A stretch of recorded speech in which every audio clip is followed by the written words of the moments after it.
Hi traders, and welcome to the daily recap show for today, Monday the 15th of November.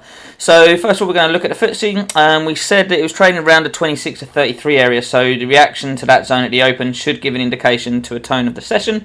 And then we spoke about what would happen if we got an impulsive move back below there. And then if we held it as support, then breaks above 73.56 to 64, then we could see a push back to last week's highs. So let's go and see how today's session played out.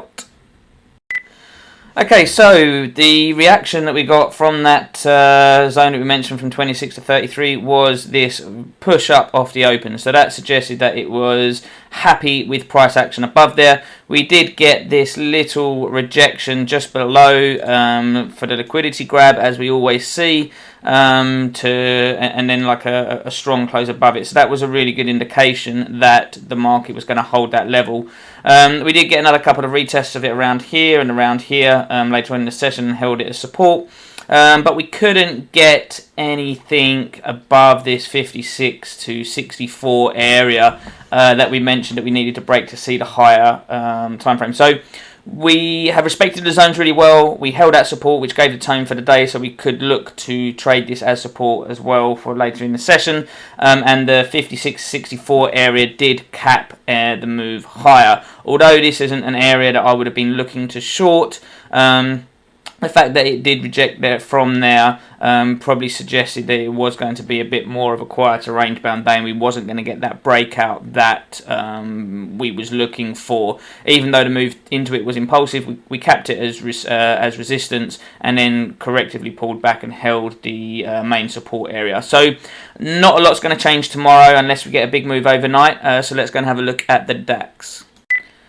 So in the DAX, we said that the 60 to 70 area is aggressive support, and if we see sustained breaks below there, then we have strong support down at the bottom of the range, 15,985 to 16,005, and then 16,115 to 16,125, which is the current all-time highs, and breaks above there were into uncharted territory. So let's go and have a look and see what the DAX done today. Right, okay, so we said that 16,060 to 70 was the aggressive support, and we saw that act as support here. But what we also got was a sort of false break signal below the overnight lows from the zone just above it. So we actually broke down through the overnight lows, clipped this aggressive support zone, and then rallied quickly into back above the overnight lows. We then held the overnight low here, which sort of suggested that this would then push higher. So although this was not necessarily a high probability setup, it was with the overall context of the market, and there was quite a lot in the price action to suggest that the market was going to move higher. We then balanced around the all-time high zone around here, around 16,120. For a while before we then broke out and we retested it. We got a continuation pattern here off the 20 EMA off the top of that zone. That's probably the nicest trade of the day around the lunchtime session. So we broke out, corrective pullback, put in a continuation pattern, and then moved on higher. We have now just sort of started to consolidate and oscillate back and forth from this zone, so we will have to look again and see where we are in the morning. But that's the action from the DAX. Like I say, again, respecting the zones pretty well. A couple of good indications of the price action to push it higher early on in the session, and a nice continuation pattern there from over the lunchtime session.